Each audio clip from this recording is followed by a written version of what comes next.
میں مبلغ بنوں سنتوں کا، خوب چرچا کروں سنتوں کا، ہو کرم بہر خاک مدینہ۔ الحمدللہ رب العالمین، والصلاة والسلام على سید المرسلین، اما بعد فاعوذ باللہ من الشیطان الرجیم، بسم اللہ الرحمن الرحیم، الصلاة والسلام علیک یا رسول اللہ وعلی آلک واصحابک یا حبیب اللہ، الصلاة والسلام علیک یا نبی اللہ وعلی آلک واصحابک یا نور اللہ، نویت سنت الاعتکاف۔ میٹھے میٹھے اسلامی بھائیو، بخاری شریف کی حدیث پاک ہے، انما الاعمال بالنیات، یعنی اعمال کا دار و مدار نیتوں پر ہے، اور فرمان مصطفیٰ صلی اللہ علیہ وسلم یہ بھی ہے، نیت المؤمن خیر من عملہ، یعنی مومن کی نیت اس کے عمل سے بہتر ہے۔ ایک حدیث پاک میں ہے کہ نیت بندے کو جنت میں داخل کرا دیتی ہے۔ آئیے بیان سے پہلے اچھی اچھی نیتیں کر لیتے ہیں۔ اللہ عز و جل کی رضا پانے اور ثواب کمانے کے لیے اچھی اچھی نیتیں کرتا ہوں۔ اول تا آخر بیان میں شریک رہوں گا، توجہ کے ساتھ بیان سنوں گا۔ صلو علی الحبیب کہا گیا، یذکر اللہ توبو الی اللہ، تو سن کر ثواب کمانے اور صدا لگانے والے کی دل جوئی کے لیے نمایاں آواز سے جواب دوں گا۔ ضرورتاً سمٹ سے رکھ کر دوسرے کے لیے جگہ کشادہ کروں گا، دھکا وغیرہ لگا تو صبر کروں گا، گھورنے جھڑکنے الجھنے سے بچوں گا۔ حسب موقع عز و جل صلی اللہ علیہ وسلم رضی اللہ تعالیٰ عنہ رحمۃ اللہ تعالیٰ علیہ پڑھوں گا، ہو سکا تو خاص خاص باتیں لکھ لوں گا۔ اجتماع کے بعد خود آگے بڑھ کر سلام، مصافحہ اور انفرادی کوشش کروں گا۔ بنیت ادائے سنت بات کرتے ہوئے مسکراتا رہوں گا۔ کچھ نیتیں میں اپنے لیے بھی کر لیتا ہوں۔ بلغوا انی ولو آیا، اس حدیث پاک پر عمل کرتے ہوئے نیکی کی دعوت دوں گا۔ اعلاء کلمۃ الحق، یعنی اللہ کا کلمہ بلند کروں گا، نیکی کی دعوت دوں گا، برائی سے منع کروں گا۔ موقع کی مناسبت سے صلو علی الحبیب، اذکر اللہ، توبو الی اللہ وغیرہ کہوں گا۔ نظر کی عادت بنانے کی خاطر بیان کرتے ہوئے آنکھیں جھکا کر رکھوں گا۔ کسی کے چہرے پر نظریں نہیں گاڑوں گا۔ مدنی قافلے، مدنی انعامات، مدرسۃ المدینہ، بالغان، ذیلی حلقے کے 12 مدنی کام کی دعوت دوں گا۔ کہکا لگانے اور لگوانے سے بچوں گا۔ فالتو جملے اور غیر ضروری الفاظ سے پرہیز کروں گا۔ غلطی کی صحیح نشاندہی ہوئی تو فوراً ازالہ کروں گا۔ صلو علی الحبیب صلی اللہ تعالی علی محمد۔ میٹھے میٹھے اسلامی بھائیو، سرکار مدینہ راحت قلب و سینہ صلی اللہ تعالی علیہ وآلہ وسلم کا فرمان خوشبودار ہے، جس کلام کی ابتدا میں اللہ تعالیٰ کا ذکر اور مجھ پر درود پاک نہ پڑھا جائے، وہ ادھورا، نامکمل اور برکت سے خالی ہوتا ہے۔ لہذا جب بھی ہم کوئی کام کرتے ہیں تو ہمیں اللہ تعالیٰ کا ذکر کرنے کے ساتھ ساتھ درود پاک بھی پڑھنا چاہیے۔ صلو علی الحبیب صلی اللہ تعالی علی محمد۔ میٹھے میٹھے اسلامی بھائیو، ہمارے پیارے آقا صلی اللہ تعالی علیہ وآلہ وسلم کا فرمان علی شان ہے، طلب العلم فریضۃ علی کل مسلم، کہ علم کا حاصل کرنا ہر مسلمان پر فرض ہے۔ جس طرح نماز، روزہ، اور حج کا علم حاصل کرنا جیسے جیسے یہ چیزیں فرض ہوتی جائیں، اسی طرح کچھ چیزیں ایسی ہیں جن کا تعلق دل کے ساتھ ہے کہ بعض اوقات دل سے یعنی ایسے گناہ سرزد ہوتے ہیں جن کا تعلق دل کے ساتھ ہے. مثال کے طور پر تکبر، اس کا تعلق بھی دل کے ساتھ ہے. اور مشہور حدیث پاک ہے، آپ نے بھی سنی ہوگی، کہ جس کے دل میں ذرہ برابر بھی تکبر ہوگا وہ جنت میں داخل نہیں ہوگا. تو دل تکبر کے حوالے سے بھی علم حاصل کرنا ضروری ہے.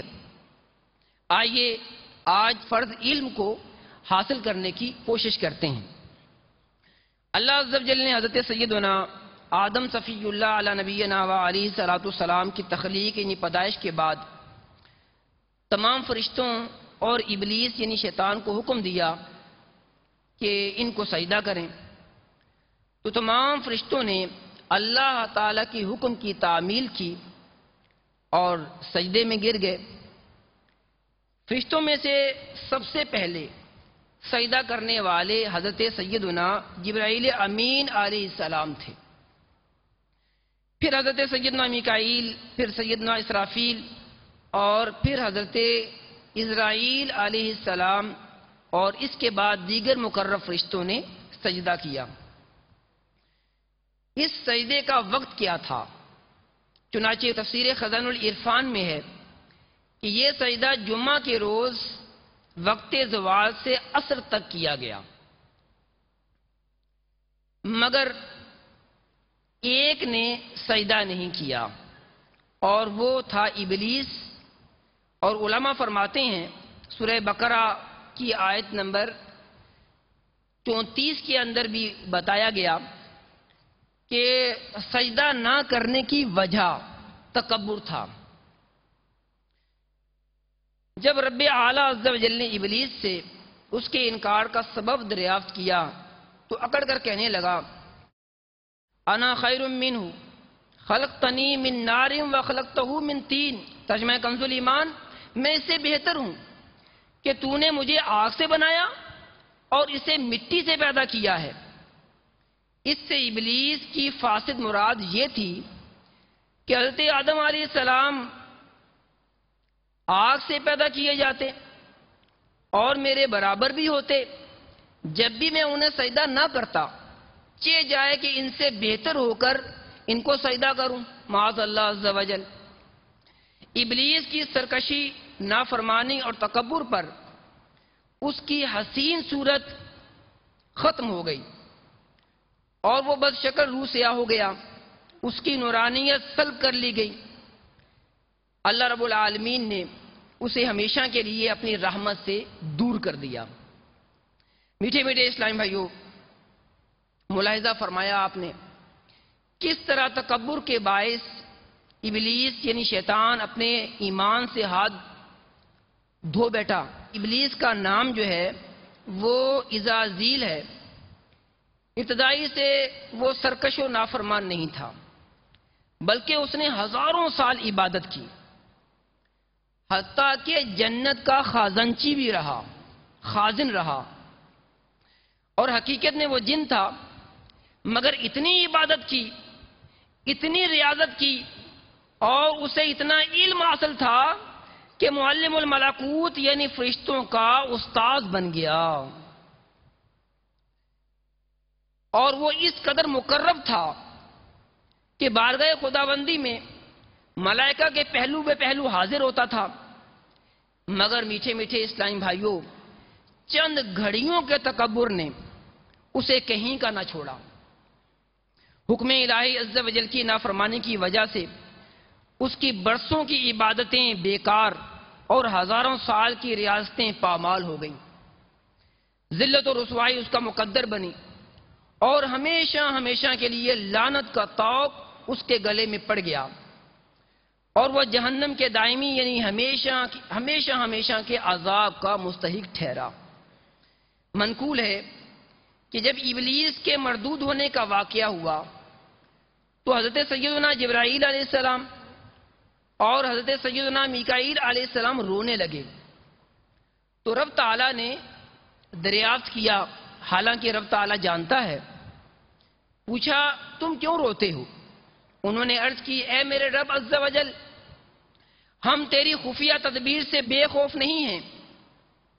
رب العباد عز و جل نے ارشاد فرمایا تم اسی حالت پر رہنا، یعنی کبھی بھی مجھ سے بے خوف مت ہونا۔ میٹھے میٹھے اسلامی بھائیوں، ہمارے پیارے آقا مدینے والے مصطفیٰ صلی اللہ تعالی علیہ وآلہ وسلم نے حضرت سیدنا جبرائیل علیہ السلام کو دیکھا کہ ابلیس کے انجام بد سے عبرت گیر ہو کر کعبہ مشرفہ کے پردے سے لپٹ کر نہایت گریہ و زاری کے ساتھ رو رو کر اللہ رب العالمین کی بارگاہ میں یہ دعا کر رہے ہیں، الہی و سیدی لا تغیر اسمی ولا تبدل جسمی، یعنی اے میرے پیارے اللہ عز و جل، اے میرے مالک، کہیں میرا نام نیکوں کی فہرست سے نہ نکال دینا اور کہیں میرا جسم آل عطا کے زمرے سے نکال کر آل غضب کے گروہ میں شامل نہ فرما دینا۔ میٹھے میٹھے اسلامی بھائیو، ذرا سوچئے کہ حضرت جبرائیل علیہ السلام کتنے بڑے درجے پر فائز ہیں۔ انبیاء علیہ السلام کی بارگاہ میں حاضر ہوا کرتے تھے اور اللہ رب العالمین کے کتنے مقرب ہیں، لیکن اس کے باوجود کعبہ مشرفہ کے پردوں کو پکڑ کر رب تعالیٰ کی بارگاہ میں رو رو کر دعا کر رہے ہیں، اور ایک ہم ہیں کہ نیکی کے نون کے نقطے تک بھی نہیں پہنچے، لیکن ہمیں کبھی رونا نہیں آتا، خوف خدا سے ہمارا دل لرز نہیں جاتا۔ میٹھے میٹھے اسلامی بھائیوں، اپنے دل کے اندر خوف خدا پیدا کیجئے اور رب تعالیٰ کے حضور رو رو کر رب کی خفیہ تدبیر سے ڈرتے رہیے۔ ذرا سوچئے تکبر کس قدر خطرناک باطنی مرض ہے، جس کی وجہ سے معلم الملکوت یعنی فرشتوں کے استاذ کا رتبہ پانے والی ابلیس نے خدائے رحمان عز و جل کی نافرمانی کی اور اپنے مقام و منصب سے محروم ہو کر جہنمی قرار پایا۔ ابلیس کا یہ انجام دیکھ کر جب حضرت سیدنا جبرائیل اور میکائیل علیہ السلام جیسے مقرب و معصوم فرشتے خوف خدا سے اشک بہا رہے ہیں تو ہم کیوں نہ رب کی بارگاہ میں روئیں، گڑ گڑائیں، تیرے خوف سے تیرے ڈر سے ہمیشہ، تیرے خوف سے تیرے ڈر سے ہمیشہ میں تھر تھر رہوں کہاں بتا یا الہی۔ میٹھے میٹھے اسلامی بھائیوں، آئیے مزید سنتے ہیں کہ تکبر کیا ہے، اس کے اسباب کیا ہیں، اس سے بچنے کا طریقہ کیا ہے۔ ہمارے پیارے آقا مدینے والے مصطفیٰ صلی اللہ علیہ وسلم کا فرمان معظم ہے، غور سے سماعت فرمائیے گا، جو شخص تکبر، خیانت اور دین یعنی قرض وغیرہ سے بری ہو کر مرے گا وہ جنت میں داخل ہوگا۔ سبحان اللہ۔ اے کاش ہمارا دل بھی تکبر سے پاک ہو جائے، خیانت جیسی صفت ہمارے اندر سے نکل جائے اور قرض لیں تو قرض دے کر اس دنیا سے جائیں۔ میٹھے میٹھے اسلامی بھائیوں، تکبر کسے کہتے ہیں؟ تکبر کی تعریف کیا ہے؟ تکبر کہتے ہیں خود کو افضل جاننا، اپنے آپ کو بڑا جاننا اور دوسروں کو حقیر سمجھنا۔ دو چیزیں ہیں، اپنے آپ کو بڑا سمجھنا، افضل سمجھنا، نیک سمجھنا، اور دوسروں کو حقیر جاننا۔ جب یہ دونوں چیزیں مل جائیں گی، یعنی اپنے آپ کو افضل سمجھنا اور دوسروں کو حقیر جاننا، جب یہ دونوں چیزیں مل جائیں گی تو یہ تکبر ہوگا۔ اور اگر صرف اپنے آپ کو بڑا سمجھے، دوسروں کو حقیر نہ جانے، تو یہ بھی ایک باطنی مرض ہے جسے عجب کہا جاتا ہے۔ یہ بھی برائی ہے، لیکن یہ برائی، اس برائی سے تکبر بڑی برائی ہے۔ تو اپنے آپ کو بڑا سمجھنا، افضل سمجھنا، نیک سمجھنا اور دوسروں کو حقیر جاننا یہ تکبر ہے۔ ہمارے پیارے آقا مدینے والے مصطفیٰ صلی اللہ علیہ وسلم نے ارشاد فرمایا، الکبر بطر الحق وغمت الناس، یعنی تکبر حق کی مخالفت اور لوگوں کو حقیر جاننے کا نام ہے۔ حضرت سیدنا امام راغب اصفہانی قدس سرہ الربانی لکھتے ہیں ذالک ان یری الانسان نفسہ اکبر من غیرہ، یعنی تکبر یہ ہے کہ انسان اپنے آپ کو دوسروں سے افضل سمجھے۔ جس کے دل میں تکبر پایا جاتا ہے، جو اپنے آپ کو افضل بڑا سمجھتا ہے اور دوسروں کو حقیر جانتا ہے، اسے متکبر کہا جاتا ہے۔ اور یہ بہت بڑی باطنی بیماری ہے۔ اس کے دینی نقصان بھی ہیں اور دنیاوی نقصان بھی ہیں۔ رب کائنات عز و جل تکبر کرنے والوں کو پسند نہیں فرماتا، جیسا کہ سورہ نحل کی آیت نمبر 23 میں ارشاد فرمایا انہو لا یحب المستکبرین، ترجمہ کنز الایمان، بے شک وہ مغروروں کو پسند نہیں فرماتا۔ شہنشاہ خوش خصال، پیکر حسن و جمال صلی اللہ تعالی علیہ وآلہ وسلم کا فرمان عبرت نشان ہے، اللہ عز و جل متکبرین یعنی مغروروں اور اترا کر چلنے والوں کو ناپسند فرماتا ہے۔ سرکار مدینہ راحت قلب و سینہ صلی اللہ علیہ وسلم کا ایک اور فرمان عالی شان سنیے۔ آپ فرماتے ہیں کہ بے شک قیامت کے دن تم میں سے میرے سب سے زیادہ نزدیک اور پسندیدہ شخص وہ ہوگا جو تم میں سے اخلاق میں سب سے زیادہ اچھا ہوگا، اور قیامت کے دن میرے نزدیک سب سے قابل نفرت اور میری مجلس سے دور وہ لوگ ہوں گے جو واہیات بکنے والے، لوگوں کا مذاق اڑانے والے اور متفاحق ہیں۔ صحابہ اکرام نے پوچھا یا رسول اللہ صلی اللہ علیہ وسلم، بےہودہ بکواس بکنے والے، لوگوں کا مذاق اڑانے والوں کو تو ہم نے جان لیا، لیکن یہ متفاحق کون لوگ ہیں؟ آپ صلی اللہ علیہ وسلم نے ارشاد فرمایا اس سے مراد ہر تکبر کرنے والا شخص ہے۔ تو میٹھے میٹھے اسلامی بھائیوں، معلوم ہوا کہ جو واہیات بکتے ہیں، گالی گلوچ کرتے ہیں، دوسروں کا مذاق اڑاتے ہیں اور تکبر کرتے ہیں، وہ ہمارے پیارے آقا صلی اللہ علیہ وسلم سے قیامت والے دن دور ہوں گے، اور سرکار علیہ الصلوۃ والسلام انہیں پسند نہیں فرماتے۔ نہ اٹھ سکے گا قیامت تلک خدا کی قسم کہ جس کو تو نے نظر سے گرا کے چھوڑ دیا۔ الامان الحفیظ حضرت سیدنا عبداللہ بن مسعود رضی اللہ تعالیٰ عنہ فرماتے ہیں تاجدار رسالت، شہنشاہ نبوت، مصطفیٰ جان رحمت صلی اللہ تعالی علیہ وآلہ وسلم کا فرمان عظمت نشان ہے جس کے دل میں رائی کے دانے جتنا یعنی تھوڑا سا بھی تکبر ہوگا وہ جنت میں داخل نہ ہوگا۔ حضرت علامہ ملا علی قاری علیہ رحمۃ اللہ الباری لکھتے ہیں جنت میں داخل نہ ہونے سے مراد یہ ہے کہ تکبر کے ساتھ کوئی جنت میں داخل نہ ہوگا، بلکہ تکبر اور ہر بری خصلت سے عذاب بھگتنے کے ذریعے یا اللہ تعالیٰ کے عفو و کرم سے پاک و صاف ہو کر جنت میں داخل ہوگا۔ میٹھے میٹھے اسلامی بھائیوں، دیکھا آپ نے احادیث مبارکہ میں تکبر کی کتنی مذمت آئی ہے، اور تکبر کرنے والوں سے نہ اللہ رب العالمین خوش ہے، نہ ہی پیارے آقا صلی اللہ علیہ وسلم راضی ہیں، بلکہ تکبر کرنے والوں کے لیے جہنم کی وعید ہے۔ آئیے اب ہم اپنے آپ پر غور کرتے ہیں کہ کہیں ایسا تو نہیں کہ یہ تکبر جیسی صفت ہمارے اندر موجود ہو۔ یہ کیسے پتہ چلے گا؟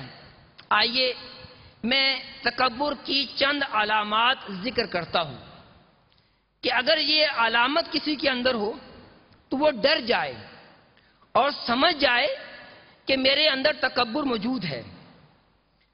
پہلی علامت اس بات کو پسند کرنا کہ لوگ مجھے دیکھ کر تعظیماً کھڑے ہو جائیں تاکہ دوسروں پر میری شان و شوکت کا اظہار ہو۔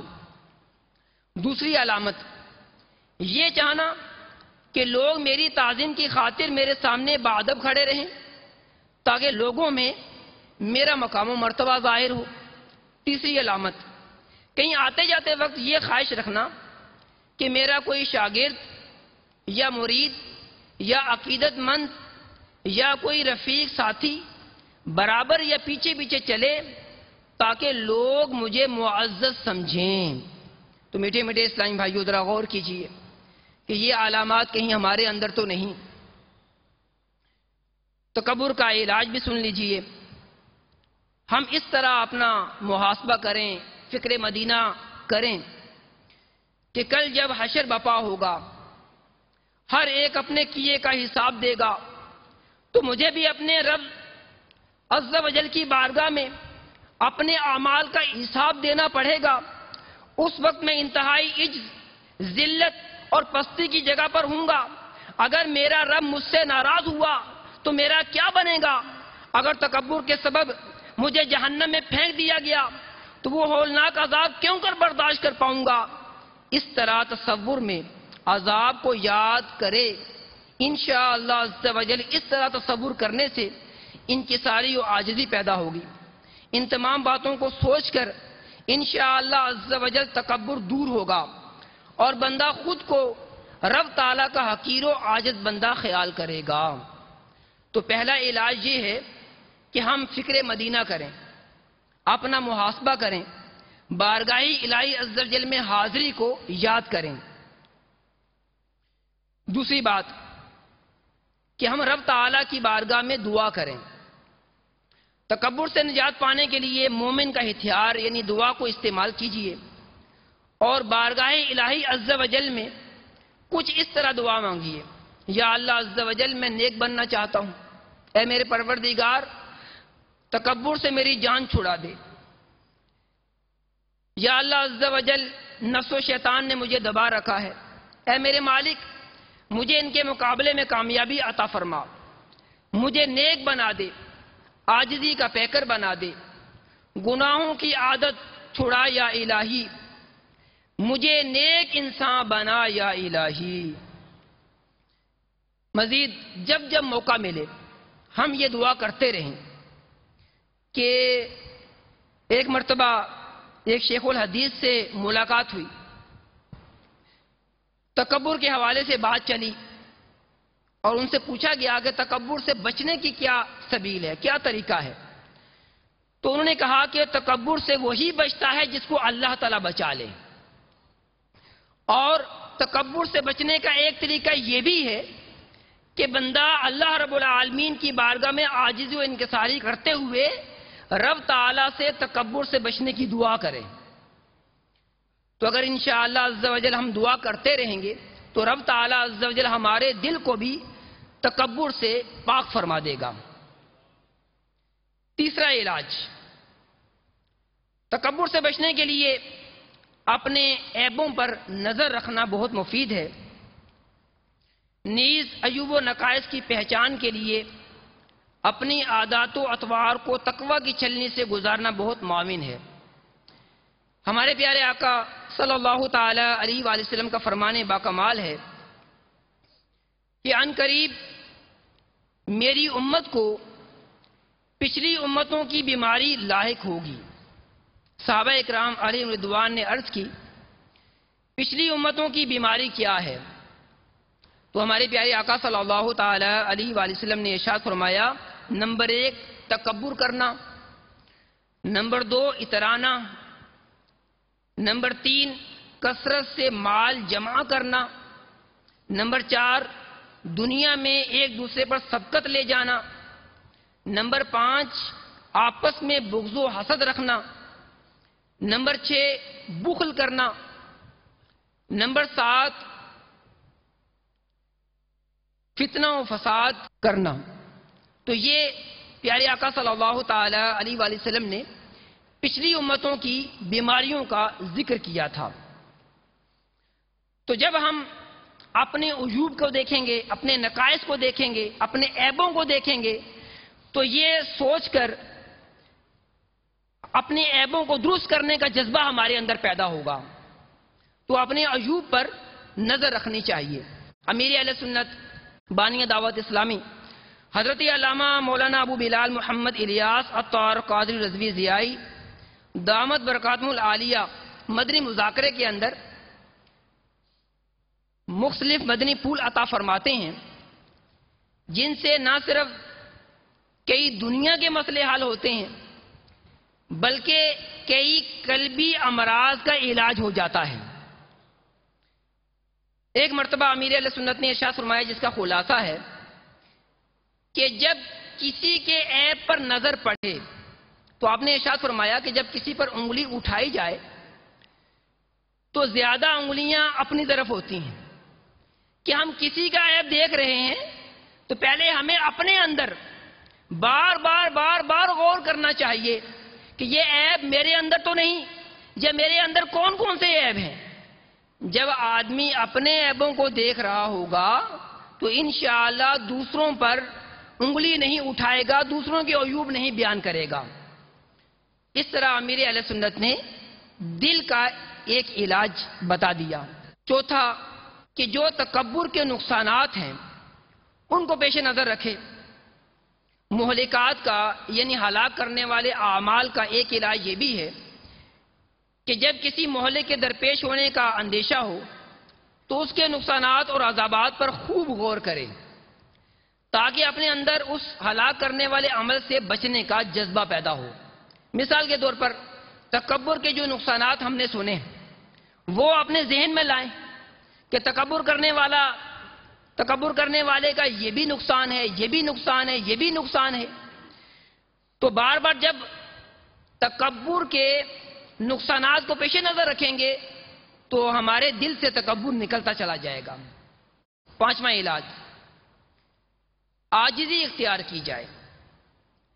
اپنے دل سے تکبر کی گندگی کو صاف کرنے کے لیے عاجزی کا پانی استعمال کرنا بے حد مفید ہے۔ خاتم المرسلین رحمت للعالمین صلی اللہ تعالی علیہ وآلہ وسلم کا فرمان علی شان ہے، فرمایا کہ عاجزی اختیار کرو اور مسکینوں کے ساتھ بیٹھا کرو، اللہ عز و جل کے بڑے مرتبے والے بندے بن جاؤ گے اور تکبر سے بری ہو جاؤ گے۔ الحمدللہ اگر ہم عاجزی اختیار کریں اور مسکینوں غریبوں کے ساتھ بیٹھا کریں تو تکبر کی عادت، تکبر کی صفت ہمارے اندر سے نکل جائے گی۔ یاد رکھیے کہ جو تکبر کرتا ہے اسے دنیاوی طور پر بھی نقصان پہنچتا ہے۔ جی ہاں، ہمارے آقا مدینے والے مصطفیٰ صلی اللہ تعالی علیہ وآلہ وسلم نے ارشاد فرمایا، جو اللہ عز و جل کے لیے عاجزی اختیار کرے اللہ تعالیٰ اسے بلندی عطا فرمائے گا۔ مزید فرمایا، بس وہ خود کو کمزور سمجھے گا مگر لوگوں کی نظروں میں وہ عظیم ہوگا۔ دوبارہ سماعت فرمائیں، ارشاد فرمایا کہ جو اللہ عز و جل کے لیے عاجزی اختیار کرے اللہ تعالیٰ اسے بلندی عطا کرے گا، وہ خود کو کمزور سمجھے گا مگر لوگوں کی نظروں میں عظیم ہوگا۔ مزید فرمایا، جو تکبر کرے اللہ عز و جل اسے ذلیل کر دے گا، بس وہ لوگوں کی نظروں میں چھوٹا ہوگا مگر خود کو بڑا سمجھتا ہوگا، یہاں تک کہ وہ لوگوں کے نزدیک کتے اور خنزیر سے بھی بدتر ہو جاتا ہے۔ میٹھے میٹھے اسلامی بھائی ذرا غور کیجئے کہ تکبر کرنے والا یہ سمجھتا ہے کہ میں لوگوں سے افضل ہوں، لوگ مجھ سے حقیر ہیں، 2 ٹکے کے لوگ ہیں، میں تو فلاں ہوں، میں تو فلاں ہوں، لیکن حقیقت میں لوگوں کی نظروں میں وہ ذلیل و رسوا ہو جاتا ہے۔ ایک اور جگہ ہمارے پیارے آقا صلی اللہ علیہ وسلم نے ارشاد فرمایا، ہر انسان کے سر میں ایک لگام ہوتی ہے جو ایک فرشتے کے ہاتھ میں ہوتی ہے، جب بندہ عاجزی کرتا ہے تو اس لگام کے ذریعے اسے بلندی عطا کی جاتی ہے اور فرشتہ کہتا ہے بلند ہو جا، اللہ عز و جل تجھے بلند فرمائے۔ اور اگر وہ اپنے آپ کو تکبر سے خود ہی کو بلند کرتا ہے تو وہ فرشتہ اسے زمین کی جانب پست یعنی نیچا کر کے کہتا ہے پست ہو جا، اللہ تعالیٰ تجھے پست کرے۔ حضرت سیدنا امام حسن بصری رحمت اللہ تعالی علیہ اس قدر منکسر المزاج تھے، عاجزی والے تھے کہ ہر فرد کو اپنے سے بہتر تصور کیا کرتے تھے۔ اس کا سبب یہ ہوا کہ ایک دن دریائے دجلہ پر کسی حبشی کو عورت کے ساتھ اس طرح دیکھا کہ شراب کی بوتل اس کے سامنے تھی۔ اس وقت آپ کو یہ تصور ہوا کہ میں سب کو نیک سمجھتا ہوں، اپنے آپ کو حقیر جانتا ہوں، کیا یہ بھی مجھ سے بہتر ہو سکتا ہے؟ کیونکہ یہ تو شرابی ہے۔ یہ سوچ ہی رہے تھے، یہ خیال آپ کے دل و دماغ میں آ رہا تھا کہ حبشی وہ دریا کے سامنے ایک کشتی سامنے آئی جس میں 7 افراد بیٹھے ہوئے تھے اور وہ کشتی غرق ہو گئی۔ یہ دیکھ کر وہ حبشی فوراً اٹھا اور پانی میں کود گیا اور 6 افراد کو ایک ایک کر کے نکال لایا، بچا لیا۔ پھر آپ سے عرض کرنے لگا کہ آپ صرف ایک ہی کی جان بچا لیں، میں تو یہ امتحان لے رہا تھا کہ آپ کی چشم باطن کھلی ہوئی ہے یا نہیں، اور یہ عورت جو میرے پاس ہے یہ میری والدہ ہیں اور اس بوتل میں سادہ پانی ہے۔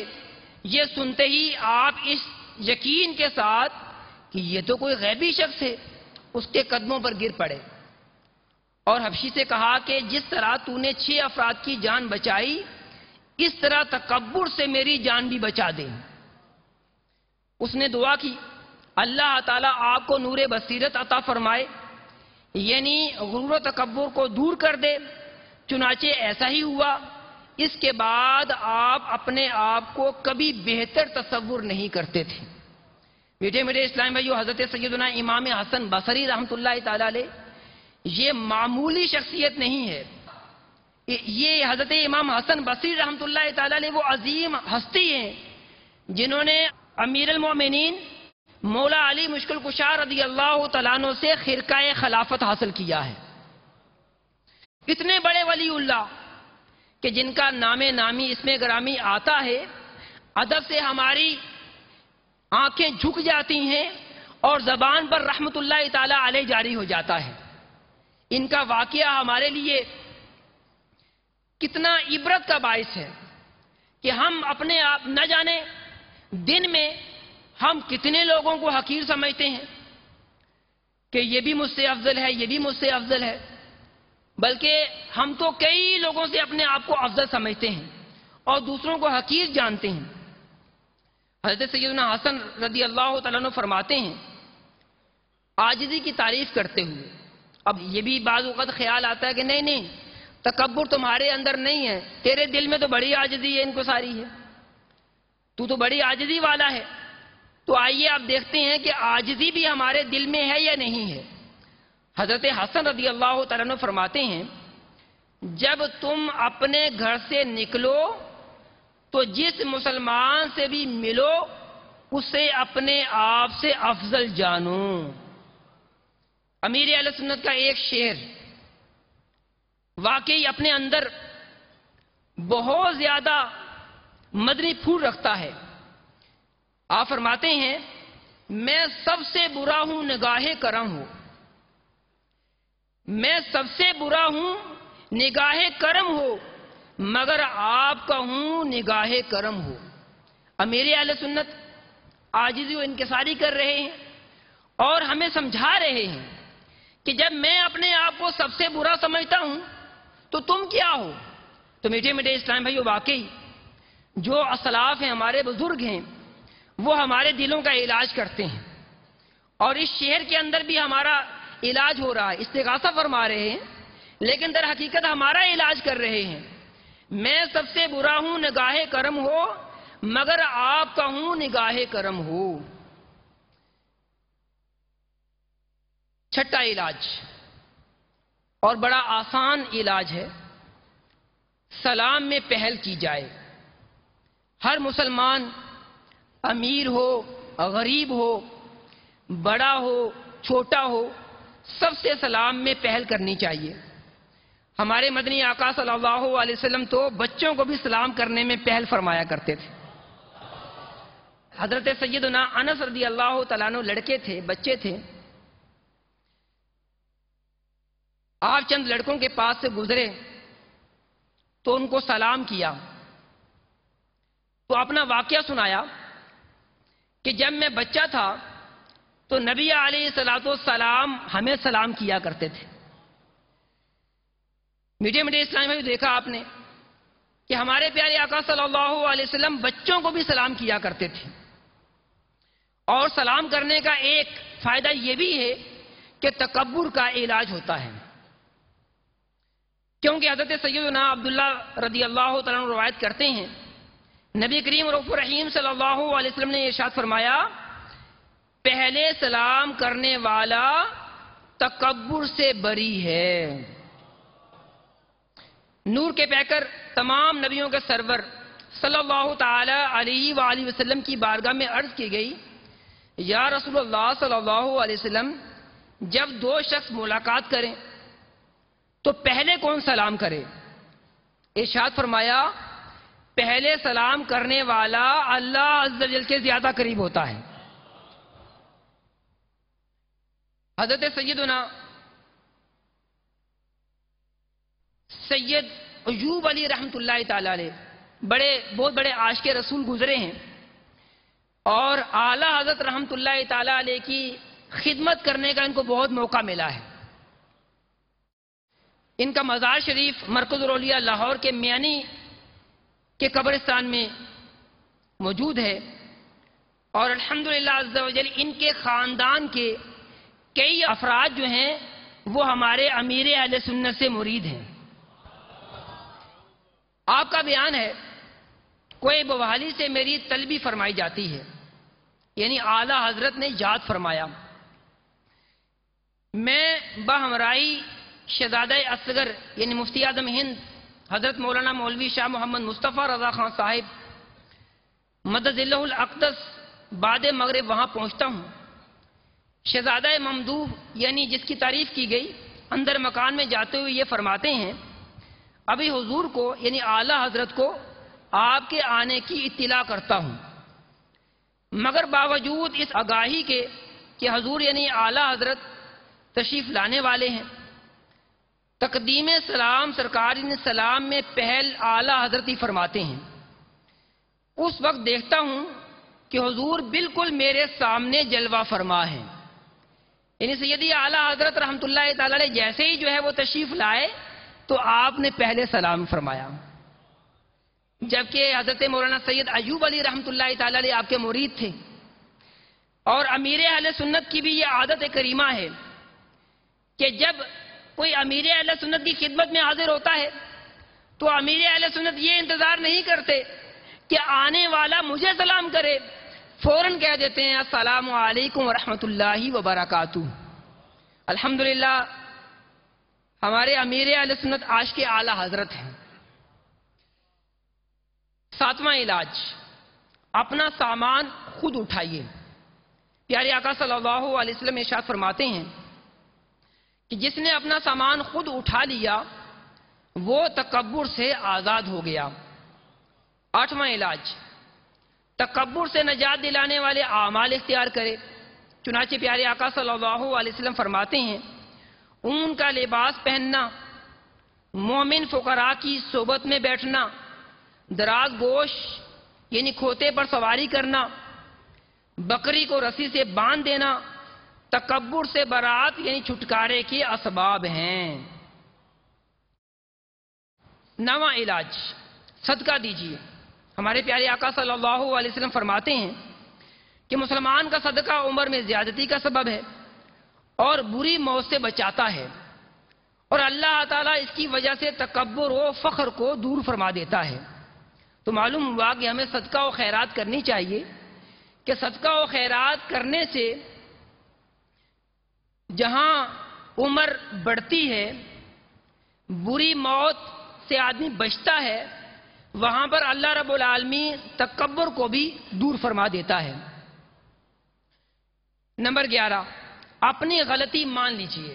جب کبھی ہم سے کوئی غلطی ہو جائے اور کوئی صحیح درست نشاندہی کرے تو ہمیں فوراً اپنے مرتبے، تجربے اور رتبے کا خیال کیے بغیر فوراً غلطی کا اعتراف کر لینا چاہیے۔ نمبر 12، نمایاں حیثیت کی طالب نہ رہیں، یعنی ہماری یہ تمنا نہیں رہنی چاہیے کہ ہمیں نمایاں حیثیت دی جائے، ہمارے لیے کھڑا ہوا جائے، لوگ ہماری عزت کریں، ہمارے پیچھے پیچھے چلیں وغیرہ۔ 13واں علاج، گھر کے کام کاج اپنے ہاتھ سے کر دیجیے۔ ام المومنین حضرت عائشہ صدیقہ رضی اللہ تعالیٰ عنہ سے مروی ہے کہ سلطان مکہ مکرمہ سردار مدینہ منورہ صلی اللہ تعالی علیہ وآلہ وسلم اپنے کپڑے خود سی لیتے، اپنی نالین مبارک گانٹھتے اور وہ سارے کام کرتے تھے جو مرد اپنے گھروں میں کرتے ہیں۔ تو بیٹے میرے اسلامی بھائیوں، ایک اور روایت میں آتا ہے کہ ہمارے پیارے آقا علیہ الصلوۃ والسلام خود بکریوں کا دودھ دو لیا کرتے تھے، بازار سے جو ہے وہ سامان لے آیا کرتے تھے۔ تو لہذا ہمیں بھی گھر کے کام کاج کرنے چاہیے، لیکن ہوتا یوں ہے کہ ہم تو پھر گھر والے ہوئے، گھر میں ہماری چلتی ہے، جیسے ہی گھر گئے تو وہاں جا کر بیٹھ جاتے ہیں، اب جی مجھے پانی پلائیے، اب میرے لیے کھانا لائیے، اب یہ پیش کیجئے، اب یہ پیش کیجئے، اور گھر کا کوئی کام بھی کرنے کے لیے ہم تیار نہیں ہوتے۔